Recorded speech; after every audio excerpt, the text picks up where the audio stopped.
तो दोस्तों आ गए हम अपने कंप्यूटर की स्क्रीन पर और मैंने यहाँ पर ब्लॉग लिखा हुआ है और मैं इसके अकॉर्डिंग ही आपको सिखाऊंगा कि डाटा साइंस क्या होता है और इसका क्या यूज़ है 2021 में, क्या इसका फ्यूचर है आगे। क्या हम ऐसे ही तो नहीं सीख रहे, क्या इसका फ्यूचर है आगे कि नहीं है। अगर फ्यूचर है तभी हम करें, अगर फ्यूचर नहीं है तो हम क्यों करेंगे। तो हम उसके बारे में देखेंगे कि इसका फ्यूचर है कि नहीं है डाटा साइंस का। और उसके बाद हम देखेंगे कि इसकी सैलरी कितने से स्टार्ट होती है एंड उसके बाद हम देखेंगे इसका रोड मैप। तो अब हम सीखेंगे कि डाटा साइंस क्या है एंड इसका आगे फ्यूचर क्या है और इसका यूज़ हम कहाँ कहाँ कर सकते हैं और उसके बाद हम देखेंगे इसका रोड मैप। तो चलिए पहले हम देखते हैं, स्टार्ट करते हैं कि डाटा साइंस होता क्या है। तो data science a field of study that combines domain expertise. तो डाटा साइंस जो होता है ना, ये डोमेन एक्सपर्टाइज, डोमेन मीन्स किसी एक चीज़ के बारे आपको प्रॉपर नॉलेज, चाहे वो मैथ हो, चाहे वो स्टैट्स हो, चाहे वो प्रोग्रामिंग लैंग्वेज हो, या किसी भी एक चीज़ के बारे आपको प्रॉपर नॉलेज, उसको हम बोलते हैं डोमेन एक्सपर्टाइज। और बोलते हैं प्रोग्रामिंग स्किल्स जो हैं वो आपको आनी चाहिए डाटा साइंस सीखने के लिए। अब प्रोग्रामिंग स्किल्स आप इसमें पाइथन सीख सकते हो, आर लैंग्वेज सीख सकते हो, गोलैंग सीख सकते हो, क्योंकि ये तीनों चारों लैंग्वेज जो जितने भी हैं इंपॉर्टेंट लैंग्वेजेस हैं वो डाटा साइंस के लिए यूजफुल हैं। एंड और जो पाइथन है वो तो चलो सबको पता है, Python is famous for data science, machine learning and AI के लिए। उसके बाद आपको मैथमेटिक्स एंड स्टैट्स के लिए आपको सीखना पड़ेगा थोड़ा थोड़ा, ताकि आप डाटा साइंस को समझ पाओ। और अब उसके बाद हम बात करते हैं कि डाटा होता क्या है। तो data is an unorganise collection of raw materials. जो डाटा होता है वो अनऑर्गेनाइज कलेक्शन होता है। डैट मीन्स आपके पास कुछ नंबर्स हो सकते हैं और उससे बोला जाएगा कि आपको हाँ इसे एक मेरे को मीनिंगफुल इन्फॉर्मेशन बना के दो, या फिर आपके पास कुछ करेक्टर्स हो सकते हैं, आपको उसको एनालाइज करके उसका मीनिंगफुल, उसकी लाइंस, उसका मतलब बनाना पड़ेगा। तो ये सब आपकी जिम्मेवारी होगी अगर आप डाटा साइंस सीखने जा रहे हो तो। अब उसके बाद आता है कि डाटा हमारे पास कलेक्टेड कैसे होता है। तो डाटा कलेक्टेड उस टाइम होता है जैसे मान लो आप कोई फॉर्म फिल कर रहे हो या फिर आप कुकीज़ के थ्रू आप करते हो। जैसे अब किसी वेबसाइट पे जाते हो तो नीचे लिख के आता है cookies, this website contain cookies, and आप कुकीज़ के ऊपर क्लिक करते हो, अलो कुकीज़, एंड वो आपका डाटा स्टोर करता है। फिर आप जब नेक्स्ट टाइम चाहते हो तो वो क्या करता है, वो आपको उसी रिलेटेड आपको फाइल्स दिखाता है या आपको उसके अकॉर्डिंग डाटा दिखाता है। अब जो हमने डाटा कलेक्ट किया है तो उसका यूज़ कहाँ होगा। तो कभी आपने देखा होगा कि बड़ी बड़ी कंपनीज लाइक गूगल पर आप देख रहे होते हो तो एडवर्टाइजमेंट आती हैं। वो किस रिलेटेड होती हैं, जिस चीज़ के बारे आप ज़्यादा सर्च करते हो। आप जिस चीज़ के बारे सर्च करते हो गूगल उसको यूज़ करके आपके लिए एडवर्टाइजमेंट और प्रॉपर सर्च रिजल्ट निकालता है। मान लो मैं गूगल पे घड़ी देख रहा हूँ कि ये घड़ी का क्या प्राइस होगा इंडिया में, एंड फिर क्या होता है कि वो गूगल, जैसे हम गूगल से बाहर आते हैं या फिर गूगल में किसी और वेबसाइट पे जाते हैं तो गूगल क्या करता है वैसे ही और एड्स दिखाने लगता है, लाइक फिर घड़ियाँ दिखाने लगता है। अगर हम किसी और चीज़ के बारे में सर्च करते हैं तो फिर वो चीज़ दिखाने लगता है।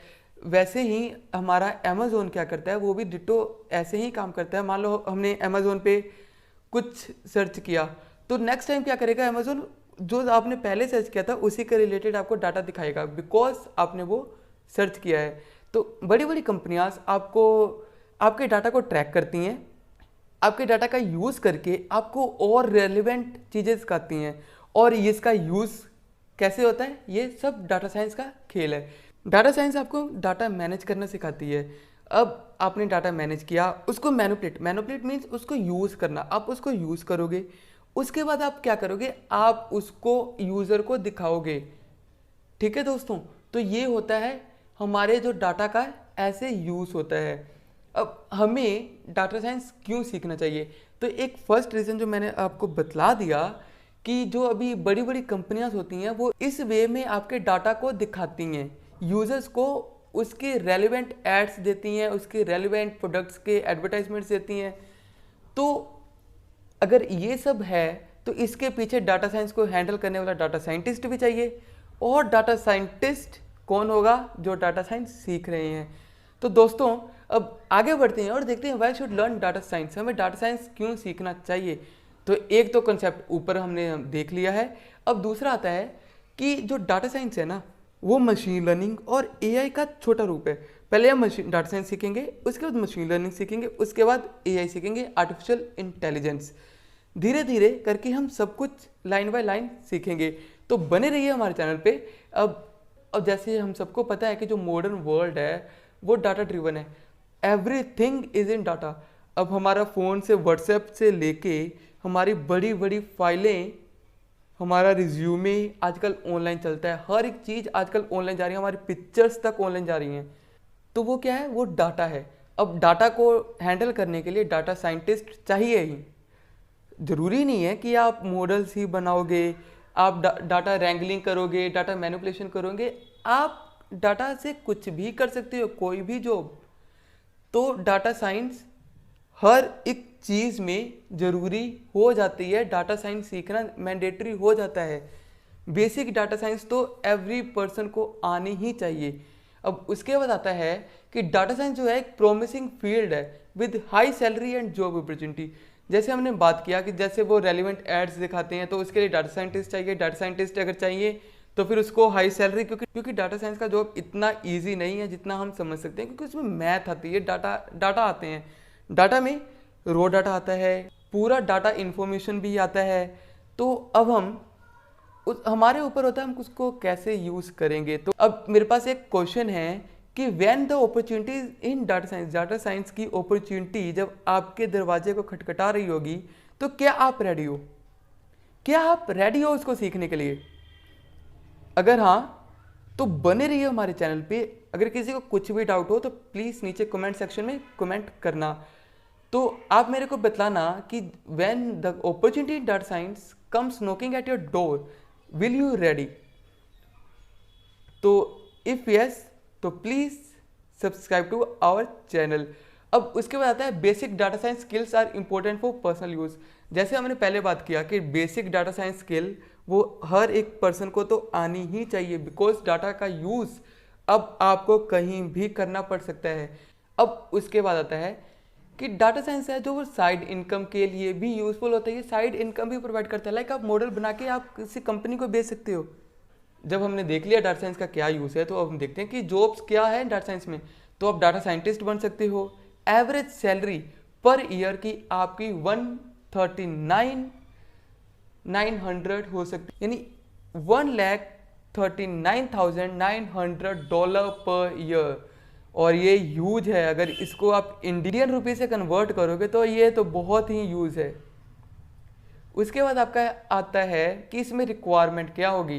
तो आपको डाटा को फाइंड करना पड़ेगा, क्लीन करना पड़ेगा, डाटा को ऑर्गेनाइज करना पड़ेगा, एंड आपको डाटा को एनालाइज करना पड़ेगा। तो ये आपका डाटा साइंटिस्ट का काम होता है। तो उसके बाद आता है डाटा इंजीनियर। इसके अंदर भी आपको बैच प्रोसेसिंग सीखनी पड़ेगी। Data engineers are responsible for building and maintaining data pipelines, data modelling and many more. और इसकी सैलरी भी 1,02,800 एवरेज सैलरी है। ये ज़्यादा भी हो सकती है, इससे कम भी हो सकती है। एंड उसके बाद आता है डाटा एनालिस्ट। तो डाटा एनालिस्ट भी एक काफ़ी अच्छी जॉब है, इसकी सैलरी भी काफ़ी अच्छी है। एंड इसके अंदर आपको transform and manipulate large data set to suit and desired analysis of companies. इसमें आपको डाटा एनालिसिस करना पड़ेगा। तो अभी हम सिर्फ ये देखेंगे कि डाटा साइंस क्या होता है, डाटा साइंटिस्ट का रोड मैप क्या है। तो अब हम देखेंगे where you can learn data science. अब डाटा साइंस आप कहाँ सीख सकते हो। तो हमारी टीम ने यहाँ पर बनाया हुआ data science full course in Hindi और data science tutorial by code in India. इसके अंदर आपको NumPy, pandas, Matplotlib, graph and many more आपको सीखने के लिए मिलेगा। तो अब हम देखते हैं कि आप इसको सीख कैसे सकते हैं, इसका रोड मैप क्या है। तो यहाँ पर इसके लिए एक और मैंने ब्लॉग बना के रखा हुआ है और इसके अंदर हम देखेंगे कि डाटा साइंस का रोड मैप क्या है। तो इसके अंदर आता है हमारे पास नंपाई, जो अभी हमने देखा। अब आता है पांडास, ये हम आज या कल इसको हम स्टार्ट करेंगे पांडास को। फिर आता है मैटप्लोट्लिब, ग्राफ, कैगल। अब कैगल क्या है? कैगल एक ऑनलाइन प्लेटफॉर्म है जो आपको डाटा साइंस सिखाती है, इसके बारे में भी हम देखेंगे। उसके बाद आता है साइपाई साइंटिफिक पाइथन, फिर आता है data operations, data cleansing, processing CSV data, Jason data, हमारे पास आता है XLS डाटा, और उसके बाद आता है Python relational database, NoSQL database, Python data wrangling, ये मोस्ट इंपॉर्टेंट एक टॉपिक आ सकता है, डाटा एग्रीगेशन आ सकता है, एंड पाइथन की हेल्प से HTML पेजेस को कैसे रीड करेंगे।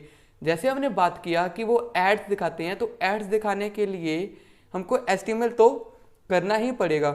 उसके बाद आता है पाइथन प्रोसेसिंग अनस्ट्रक्चर्ड डाटा को हमने स्ट्रक्चर करना है, उसके बाद उसको प्रोसेस करना है, मैनिपुलेट करना है। फिर आता है chart properties, chart styling, Python box plots, Python heat maps, box plots, ये आई थिंक अगेन आ गया है, scatter plots, bubble charts, 3D charts and many मोर, इसमें जैसे graphical data, Python graph data.